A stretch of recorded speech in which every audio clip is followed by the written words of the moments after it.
I think that What was. witness? Britanny's Steamy Fauna Files by H rank. Wow. Or H_rank. There you go. Great. Summary. While trying to escape a ball bore, Britanny's pigmen run off and leave her to deal with it herself. She learns something new about the planet's fauna and decides to do some further research on her own. What? Wait, what? Why did I... What? What is it? I left the thing. I think you touched the wrong thing now. Shit. Oh well. Now you saved. Oh well. No, my Happens, I plan's guess. ruined. Chapter 1. Bulborb. Bulborb. Bulborb.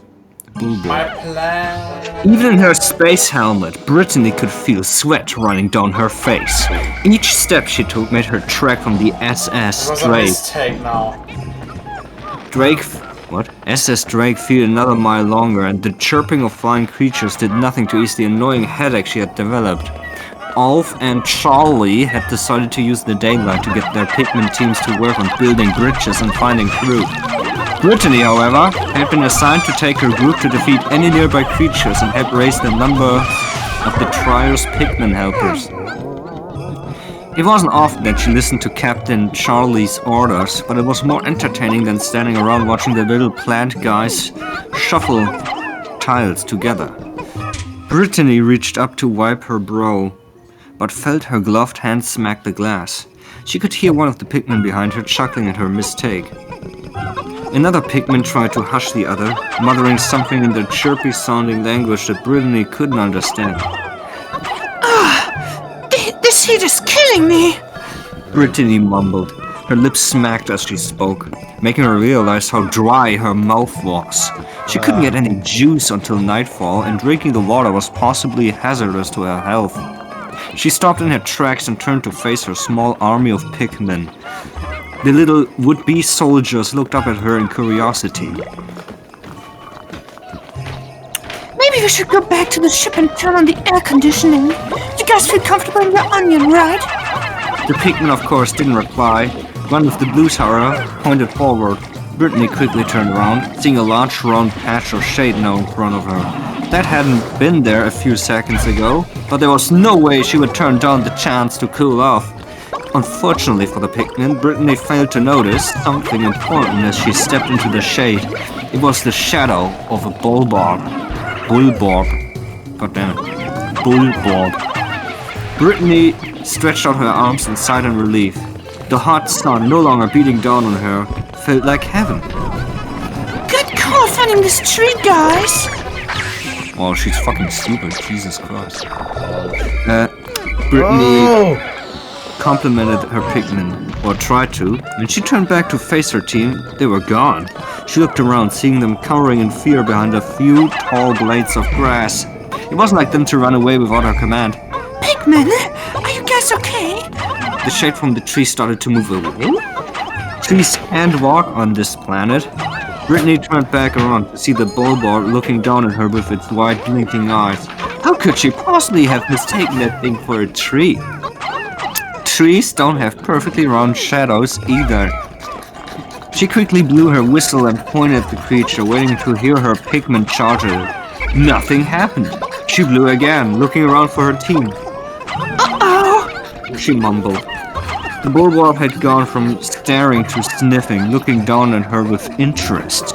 It was uncharacteristic of these monsters to care about anything besides their next meal. What was it trying to do? Surely she didn't have much of an aroma to her.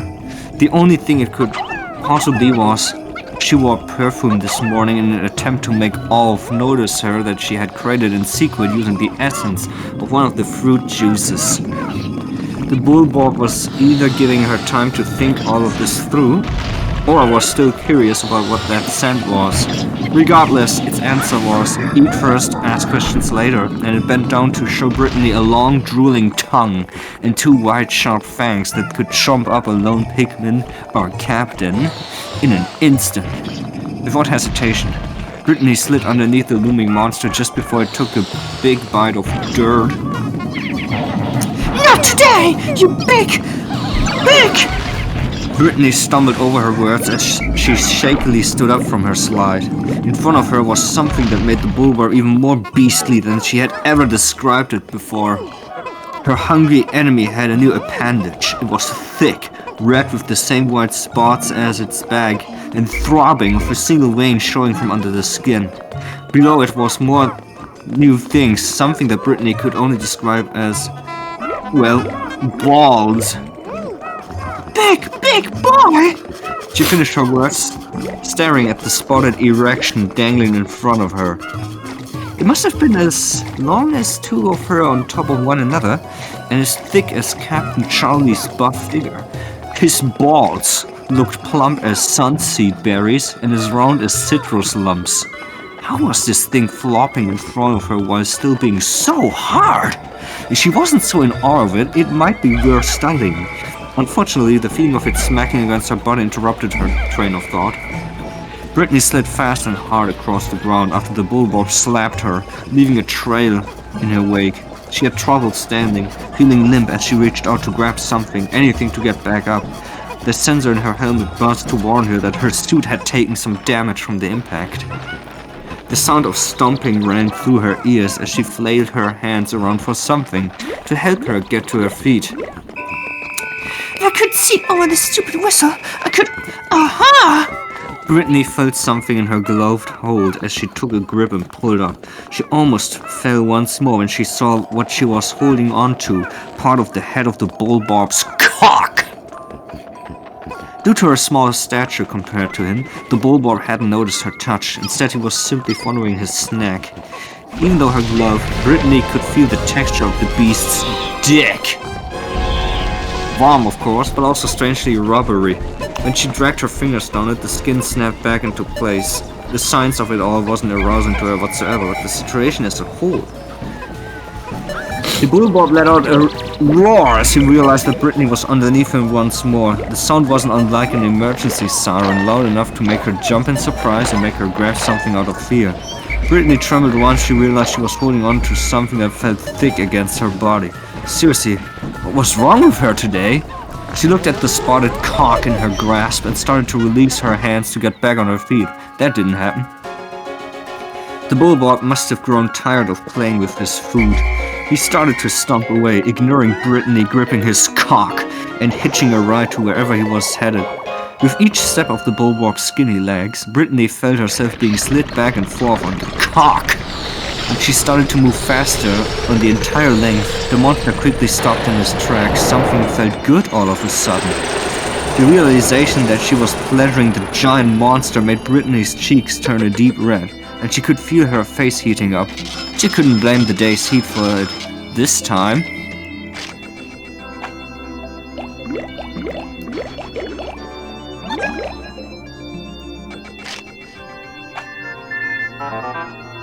Today I tried building a small room at the top of a tree. It reminded me of my younger days when I lived in a little shed. Those memories helped make this bearable. This fanfiction. Oh, it's so hard.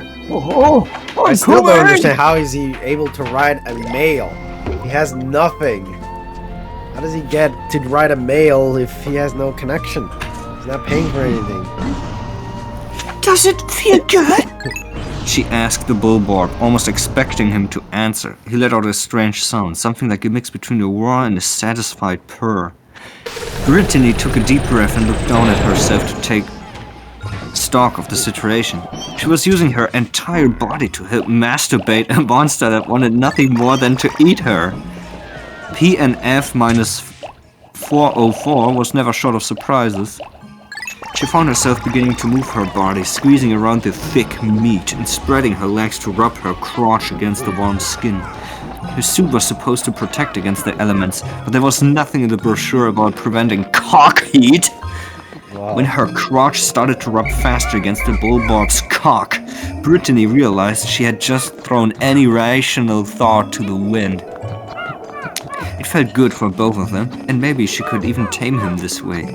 Imagine having this thing as a loyal steed to ride through the... Ah! Britanny moaned, absent-mindedly wrapping her legs tighter around the white spotted shaft. She had started to hump it, completely tuning her actions out while imagining what she could do after making the Bulborb loyal to her. That wouldn't even have a chance to happen if she couldn't make him finish, and the frantic rubbing of her suit's firm material against her pussy made her feel as if she could erupt before he did.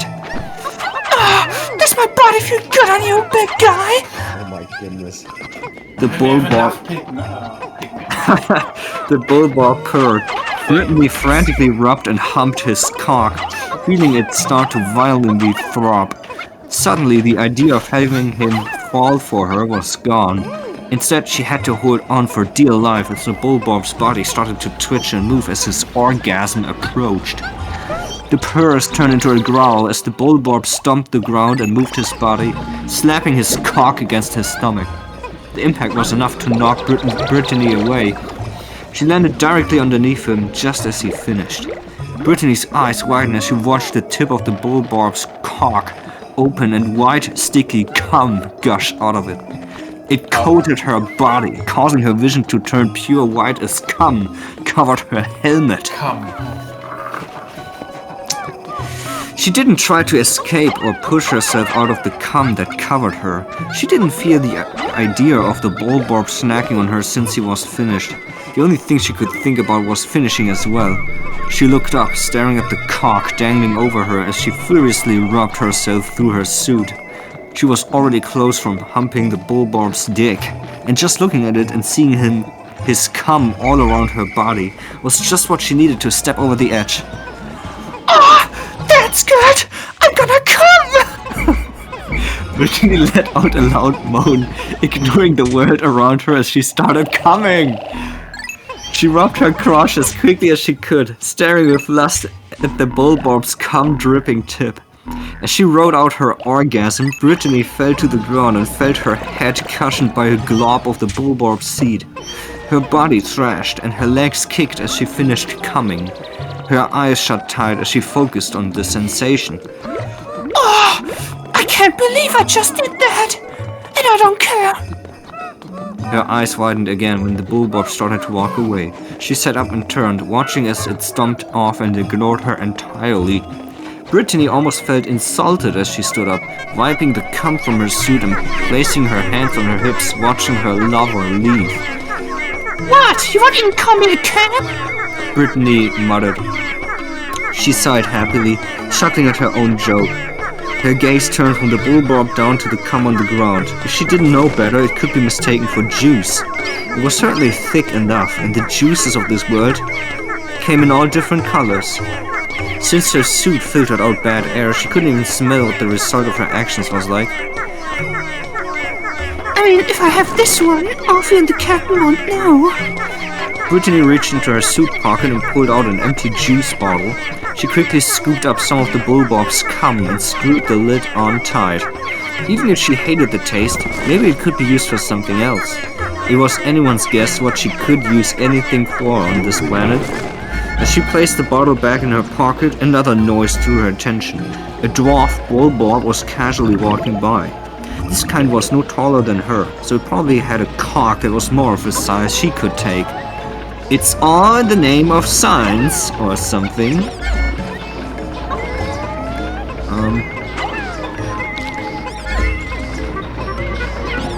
And that's it. What? That's the end. What? There's one comment. Let me see. Pink menace. It's good to know my people are in this fandom. This is so sexy. Thank you. What? So yeah, what did you think, Dario? I mean, your desires have been fulfilled. You know, you had a Bulborb. Great. My desires are fulfilled. I have finally witnessed Pikmin porn. I guess. I'm gonna give this a kudos. Thank you for leaving kudos.